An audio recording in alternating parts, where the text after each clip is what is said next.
Hey, it's Dr. Amanda with StraightSmile Solutions, StraightSmileSolutions.com. And today I am recording some information about what I like to send home with patients for orthodontic emergencies. Personally, and I'm making this video for doctors, okay? So I'm inadvertently, I know patients will see this emergency handling video. You need to check with your doctor on how they want you to handle emergencies. So I'm going to talk about this at a high level in doctor talk. Please talk to your doctor if you have questions. Every doctor has different rules. I don't want to overstep telling you how I handle my emergencies. So I think you get that.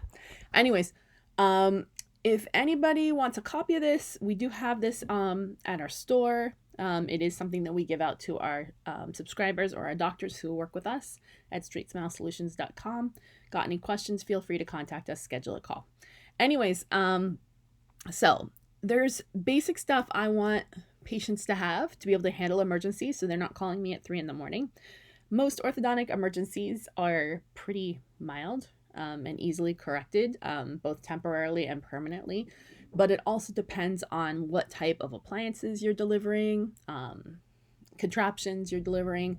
If you're doing mostly removables, aligners, and basic straight wire without all kinds of mousetraps like distalizers and fixed appliances, bite jumpers like forceps and herps and stuff like that, those have real emergencies, like real emergencies. Like I've had to go into the emergency room to handle emergencies. So the more mousetraps you're delivering, even though a lot of patients and parents ask for fixed appliances, the more your liability is, the more you actually need to have an emergency protocol. That means you may have to get up at 3 in the morning to see a patient, and you may need to come in on the weekends to see a patient because it actually is a real emergency. Everything else, if you're doing mostly removables and easy breezy straight wire, isn't a real emergency. It can be handled at home easily through a Zoom call. Anyways, supplies. So things that you should be sending home with your patient if you're doing fixed. Granted, this is kind of all bundled, fixed and aligners, but I still think it's good. Wax, perhaps even if you're doing aligners, a nail buffer, like a clean nail buffer. Not buffer, but what do you guys call it? Nail file. Dental floss, I hope they have. Pencil eraser, I actually like better than a Q-tip, but either way works. A clean one, of course. I actually like to give them like a fresh new pencil in the box. And no, it's not for writing. It's just for you to bend wires in if they're there. Something's pokey or like a Kobe tie or something like that. Salt water, easy to make. You just take a cup of water, put a teaspoon of salt, boil it until it melts in, let it cool, and then rinse with it. And do that fresh every day. Tweezers, everyone should have tweezers. Of course, best to flame them or dip them in alcohol first.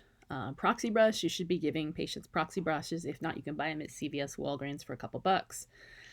Toothpicks I don't love, but it's on there anyways. Non-prescription pain reliever, acetaminophen or ibuprofen.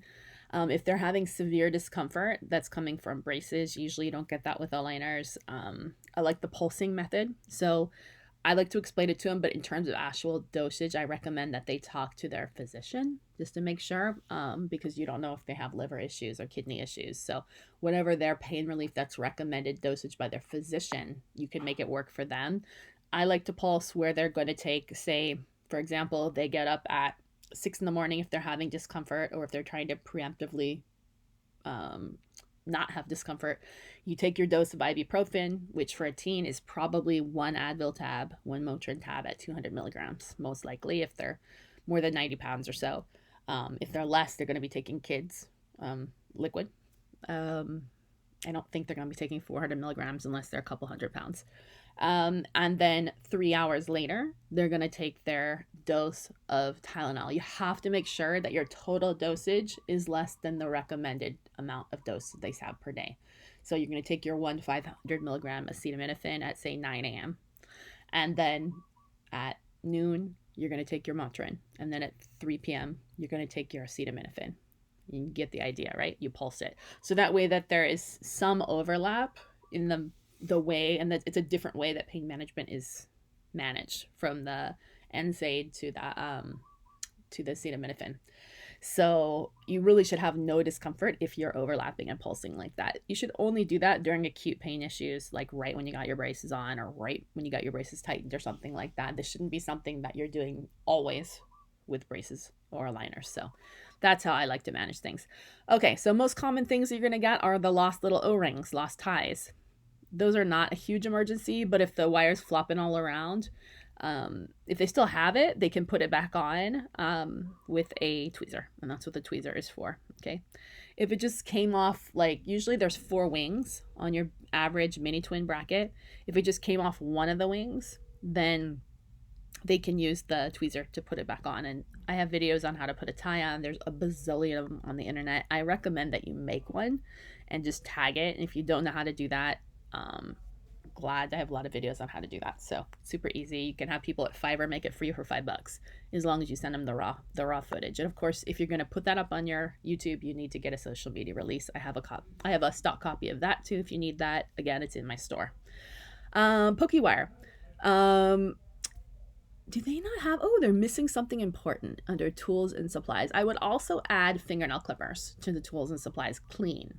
And this might even be something that you want to put in a kit, it's up to you. But most people have those already, dip them in alcohol. So for a Pokey Wire, you can use tweezers or a Q-tip just to bend it out of the way, or you can just clip it with a fingernail clipper.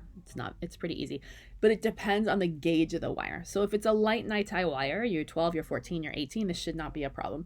If it's a heavier night tie wire or a steel wire, they probably aren't going to be able to do that on their own. They're going to have to put a big ball of wax on the end of that, because they're probably going to break a bracket if they try to do that. So this is where you're probably going to want to dial into your practice management system and see what type of wire they're in so you can advise them accordingly. Mouth sores, super easy. Of course, you need to take away whatever's causing the mouth sore. So if it's a Pokey Wire or a bracket, well, you can't take away the bracket, but initially when you first get braces, you're probably going to use a lot of wax. And there's all kinds of different waxes that are out now. It's not just beeswax. There's also silicone wax. So find whatever works for you. There's these bumpers that go over it. You can't possibly give your patient everything that they need, because it's whatever works for them. So they just need to go try some different things at Walmart, Walgreens, whatever, and see what works for them. But they should only need that the first few weeks. Some people more, some people less. In addition, taking away what's causing the problem, I really like Aura Base, and they have that right here under topical anesthetic. Aura Gel I think is not as good. The base will actually form a film that actually sticks to your cheek and lasts like a Band-Aid. It'll last for a lot longer instead of temporarily just numbing. So the combination of the wax and the Aura Base works miracles in about 12 hours. So that should be fine. Discomfort, we talked about that already. Pulsing, you're talking to the physician about the dosage. Mouth sores, like canker sores, same thing. Warm saltwater rinses, making sure there's no irritation, and the Aura Base. If a bracket or band comes off, a lot of things can be done. You can either clip it with a clean fingernail clipper, or you can stabilize it with some wax until they can come in. I recommend that they save it in a Ziploc bag so they don't choke on it, or it shouldn't cause any problem if they swallow it, but just so you don't have to pay for a new one, you just clean the glue off and put it back on, right? So but yeah, those are the main things that are gonna happen. Just soreness, pokey things, and just making sure that patients know what to do. So again, it's great if you create your own video with instructions, ideally with real patients in it, and showing them what things look like and how to handle them. That way you're not getting all kinds of crazy questions. But you do want them, if they've lost braces especially, or if they got pokey things, to come in. They don't have to wait until their next appointment.